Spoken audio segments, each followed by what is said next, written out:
What is up mga kachaw? Another good day at uh, hindi muna natin pag-uusapan yung mga online banks sa ngayon at saka hindi tayo re-review ng mga gadgets or mga power tools, no? For this video, magre-react lang ako doon sa bagong memorandum ng LTO tungkol sa pag-transfer ng ownership. Malamang madami na sa inyo ang nakakaalam nito, pero baka hindi nyo pa alam yung mga loopholes o yung alarming na sinasabi ko, yung alarming about this new memorandum. Ano ba to? Well, again, magre-react ako sa video ni Sir Ted Filon. Manong Ted Filon, maraming salamat dahil nagsilbi siyang boses ng taong bayan. Yung kausap niya yung attorney ng LTO. So, may mga papakita ako sa inyong clip, isa-isa, doon sa kanyang programa sa Radyo 5, no, yung Ted Filon and DJ Chacha. Credits to you, Manong Ted. At alamin natin yung kung bakit alarming ang memorandum na ito. Simulan natin dito sa unang video. Tinanong ni Manong Ted kung kailan yung effectivity ng batas na ito. Tingnan natin. Ito effective, attorney. Ito po ay na-publish po noong August 30, 15 days after po naging effective siya. So September 16 po, Manong Ted. So effective na po ito September 16, 2024. Opo, Manong Ted. Okay, so sagot ng attorney ng LTO yung tanong ni Manong Ted, no? So simula September 16, effective na itong memorandum na ito. Ano nga ba itong memorandum na ito? So tingnan natin ulit si Manong Ted sa kanyang tanong. Ano po ang mangyayari doon sa bentahan po ng motor vehicle before na ito po inilabas na order? Okay, so tinanong ni Manong Ted, anong mangyayari sa mga nakabili ng sasakyan, no, bago pa lumabas yung batas na ito? Kasi parang pinipinpoint si Manong Ted dito yung loophole ng memorandum na to. So tinanong niya, anong mangyayari sa mga nakabenta or nakabili ng mga motor vehicles before ng batas na ito. So ito naman yung sagot ng attorney ng LTO. Pakinggan natin. Nakasaad din po sa ating administrative order, Manong Ted, na meron po silang, for the seller, meron po silang 5 araw para mag-report at para sa buyer, 20 working days para po i-post yung transfer from the effectivity of the administrative order, which was noong September 16 na po. Okay, so sinagot ng attorney ng LTO si Manong Ted na pagkabenta ng sasakyan, yung seller dapat i-present yung mga documents na pinagbenta ng sasakyan, yung deed of sale, ID nilang dalawa siguro nung napagbentahan niya, ORCR, copy ng ORCR sa LTO within 5 days. Seller to Ngayon, yung nakabili naman daw, dapat i-presenta yung mga documents na yon sa LTO at magpalit ng ownership within 20 working days sa pagkakabili, no? Ngayon tinanong ni Manong Ted kung anong mangyayari sa mga nakabili before ng batas na ito. So ngayon tinanong niya ulit yung attorney kung retroactive nga ba ito. Ano ba ibig sabihin ng retroactive? Ibig sabihin ba sakop na ng memorandum na ito yung mga matagal nang nakabili ng second hand na sasakyan or nakabenta? Pakinggan natin si Manong Ted. So ibig sabihin po lumalabas na retroactive po ito.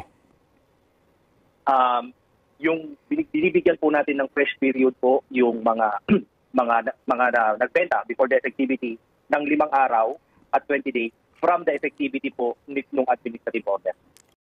Ayan, no? So pagtanong ni Manong Ted kung retroactive nga ba to, yung attorney ng LTO nagkautal-utal, parang hindi nakasagot ng diretsahan. Inulit lang yung parang yung araw na grace period kay Manong Ted.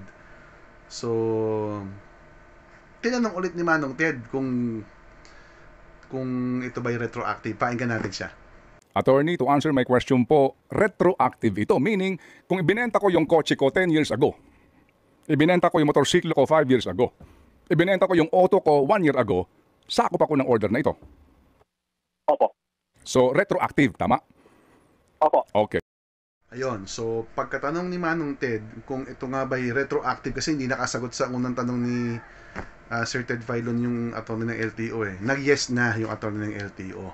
Ngayon itong susunod na video na papakita ko sa inyo. Tinanong naman ni Manong Ted Filon, yung attorney, kung saan makikita yung specific na grace period dito sa memorandum na to. May hawak-hawak siyang memorandum yung memo ng LTO si Manong Ted. So tinanong niya, saan makikita dito yung grace period article? So tingnan natin.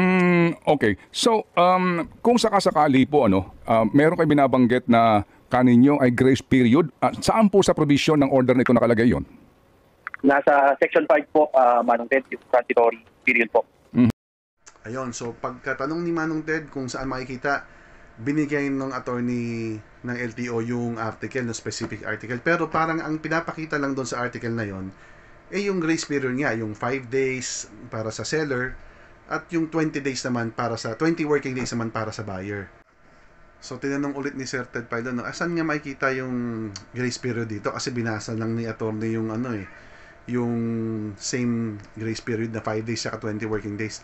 Tapos tinanong ni Sir Ted Pailo na paano kung halimbawa ako nakabili ako ng sasakyan a year ago, tapos nag-register ako sa LTO, di may penalty na ako, parang ganon. Kasi automatic nga kasi retroactive nga So, papakinggan natin si Sir Ted.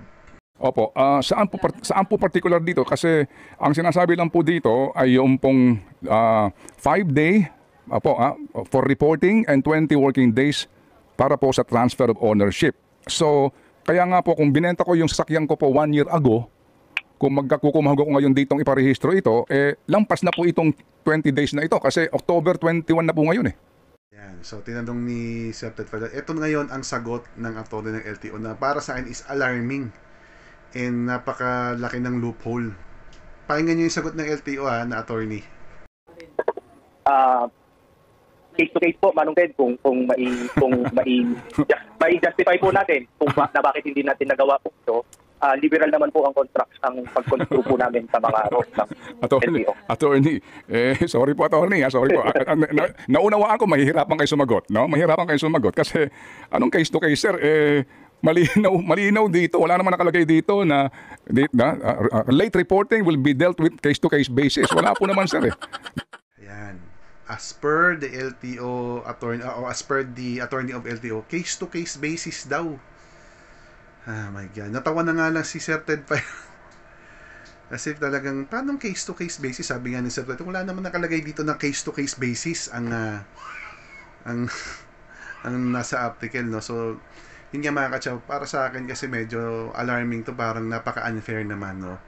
Bukod sa napakalaki ng penalty, 20,000 to 20,000 for the seller, 20,000 for the buyer kapag lumagpas doon sa grace period nila na binigay, yung 5 days for the seller tsaka yung 20 working days for the buyer. Tapos paano nga naman, hindi nila masagot ng diretso, paano nga naman, katulad ko, o sabihin na natin, 3 buwan, may bago akong biniling revo dyan, 3 buwan, hindi pa lumalabas yung memorandum na to. So, ibig sabihin, pag nirehistro ko tong revo na to, magbe-penalty na ako ng 20,000. Yun yung tinanong sa kanya ni Sir Ted Pailo Diba? Kasi retroactive nga naman Paano yung mga nireview ko sasakyan? Kasi dati sa vlog ko, may nire-review natin yung mga 90s car. Paano yung mga yun? 2 years ago, 3 years ago. Pag nagrehistro yung mga nakabili nun, magti 20,000 penalty sila. Yeah, so yun yung hintay nating sagot from LTO. May napanood nga rin akong vlog ni Doc Chris, no, si Easy Works Garage, na sana na lang gawin na lang ni LTO para mas madali na lang din both parties. Pag nagrehistro tayo ng kotse, isabay na yung mga change of ownership, singilin na lang agad, 'di ba? Para hindi na rin mahirapan yung mga nakabili ng mga bago na second hand na kotse. Kasi nga naman, kung for example, yung nagtatrabaho sa weekdays yung nakabili, ang hirap ng nila, processing nila, may police clearance, di ba? Tapos, may mga napapanood ako, hindi naman isang araw natatapos yung change of ownership. Madalas down yung system, di ba? Wala yung pumiper, parang ganun. So, sana naman mapag-aralan pa ng LTO to, no, yung memorandum na to. Pabor naman tayo dyan kasi nga for the safety of the buyers, kasi nga para hindi magamit sa masama yung mga nabibiling sasakyan, pabor naman tayo dyan. Pero yung penalty na 20,000 dahil hindi mo nahabol yung grace period nila, medyo malaki yan. Sana mapag-aralan nila yan.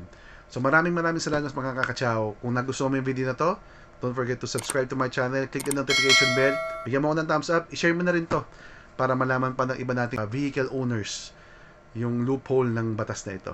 Maraming salamat. Stay safe. Ciao!